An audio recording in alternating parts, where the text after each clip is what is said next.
The Denver Broncos got a great win here in Week 9, and now they get to host their division rival, the Las Vegas Raiders, in Week 10. We were 1 2-point conversion away from pulling off their third victory in the season. My name's Tyler, here with my brother Ryan, and we're going to break down this AFC West Thursday Night Football matchup and provide our predictions at the very end. So be sure to stay tuned and leave a comment. Let us know who you think is going to win and why. While you're at it, hit that subscribe button, get notified when new videos come out. And Ryan, great victory here over Denver. I know the record for Houston, and they haven't really been playing too well. They've been playing a little bit better as of late. Sorry, I've been feeling that coming on for like as soon as I started the video. That's all good. But still, pulling off this victory against this Houston Texans defense is huge. I know CJ Stroud went down in the game, but still, Stroud wasn't really going to be the main reason why the Texans won the game, anyways. It was going to be because this Texans defense shut them down. Mhm. And to be fair, even to Davis Mills didn't do a horrible job also against really good Denver Broncos defense. So Broncos riding a bunch of momentum here, and now even too with the Colts loss, they fall to 7-2. So Broncos are tied record wise in the AFC 7-2, 7-2, 7-2, but unfortunately they're have a tiebreaker loss when it Okay. comes to both the Colts and the Patriots. So they're sitting at third right now in the playoff standings. The Raiders, great game coming off the bye. Couldn't have really been any worse than what happened in week 7. So I think it was good adjustments overall, but unfortunately fell just short to the Jags. Kind of had to go for the 2-point conversion there because a tie doesn't really do you any good because like they're reeling anyway. So they fall to 2-6, but saw a lot of good things here just in general. But once again, the bar was set pretty low after last time we saw them. But Ryan, what do the Raiders need to do here to go into Denver and maybe pull off the upset here on Thursday Night Football? My thing is probably continue to throw the ball to Brock Bowers, 12 catches, Yeah. 127 yards, 3 touchdowns. Not a bad Yeah. game. I think it goes to show also what this team's been missing as well. Yeah. The one thing that I think that they could incorporate on top of that is get Ashton Jeanty involved a little bit more in the passing game. I know like the running game just has not been there for them. That offensive line is really struggling. And I expect them to address that this offseason so that run game can be more potent.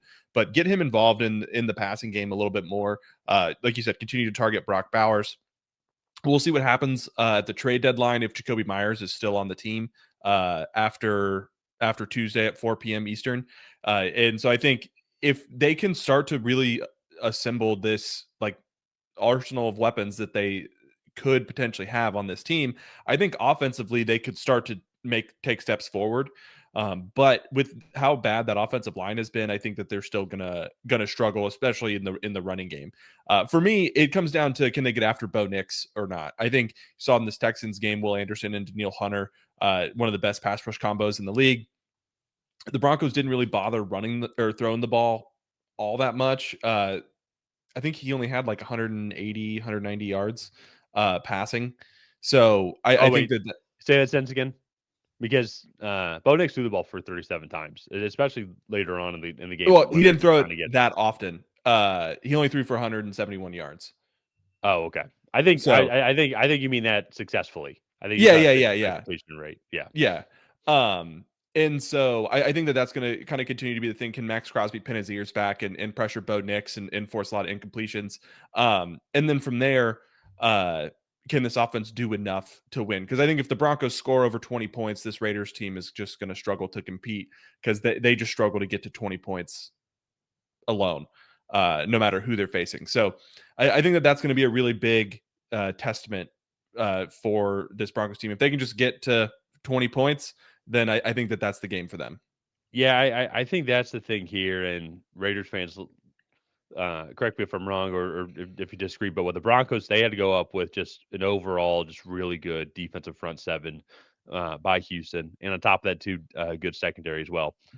To me, when I'm the if I'm looking at the Raiders, like I'm really scared of Max Crosby as always, Yeah. but then once again though too, it's like not too much really else that scares me. Well, if you look at the Houston defense, it's I mean, you got Daniil Hunter on one side, Will Anderson. You're going to have Azeez Al-Shaair, who's just going to rip anybody's heads off because that's just the type of player that he is. Not in a good way, I mean, but in general, he then you got Derek Stingley as well too. Like you've got a really good defense and a great defensive minded head coach in D'Amico Ryans.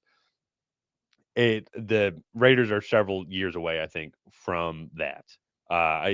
I believe, and so Yeah. I think for if you're Denver going into the Thursday night football game, I you're the better team. I think you're the better, well-rounded team. Your defense is top notch as well too.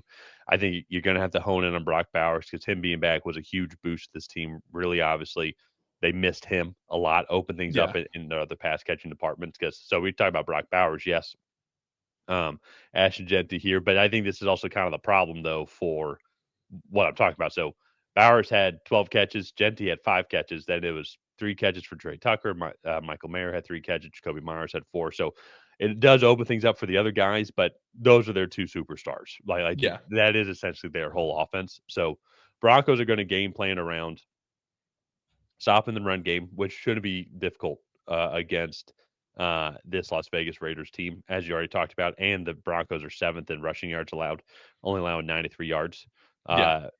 per game. And for reference to the Las Vegas Raiders, they're only averaging 89 rushing yards per game. Yeah. So I think it's going to be tough for them to run the ball. So then you say that and then really utilize this linebacking room to like hone in on Brock Bowers, cover that middle of the field. And I think the rest should take care of itself. I agree with what you're saying is like Max Crosby's going to have to pin his ears back. He's going to have to disrupt him. But I think Sean Payton's going to be able to game plan. Even on a short Yeah. week, is going to be able to game plan like, hey, Yeah. let's get guys open in space, and I think they can capitalize. Yeah. So that's what I mean. Like, I just don't know if Max Crosby's going to have to come out and have a 4-sack game, which he only has 4 sacks all year. I say only. He's still one of the best edge rushers in the league. He just has no help right now. And so just to kind of get into predictions here, especially on a short week, they're playing Thursday night football. I'm going to go with the much more talented team within the Denver Broncos here at home. I just think they're going to be too much for this Raiders team. Even if this defense is able to find some success, I just don't think this offense is going to be able to fully capitalize on it, even with Brock Bowers back in the lineup. Yeah, no, I'm also going to go with Broncos here.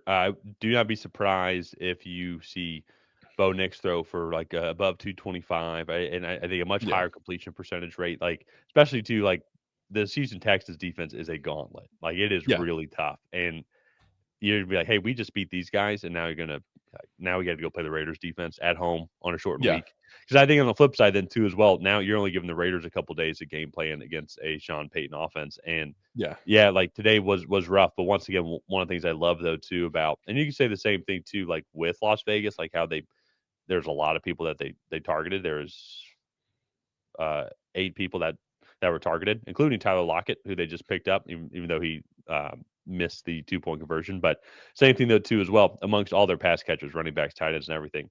There's 4, 6, 8, 9 guys that like at any given time, like they get a target and they can go get a good chunk of yardage, just the way that Sean Yeah. Payton has that system set up. And even today too wasn't even the best indicator because, as I mentioned, probably went up against one of the best defenses in the league. So anything can happen on any given Thursday night football game. But I do think this is going to be a good game for the Broncos.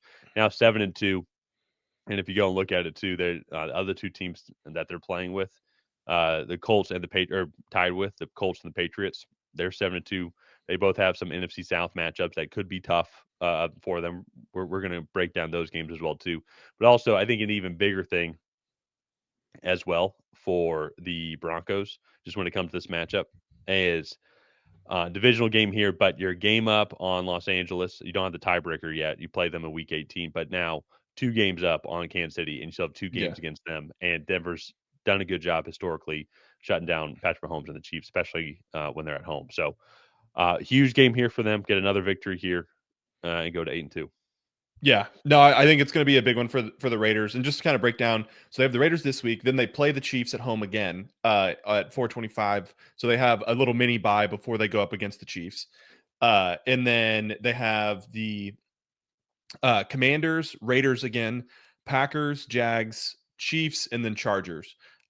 So a relatively favorable schedule here. If they lose, I could see them losing 2 or 3 of those games, kind of to close out the year, and that would put them at 13-4, 12-5. I think that's well in the conversation for the 1 seed in the AFC. So I think it's looking good for the Broncos right now, and I like what they have going for them. So Yeah.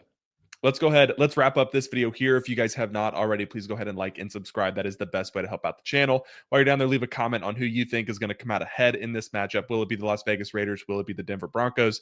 Other than that, we will see you guys next time.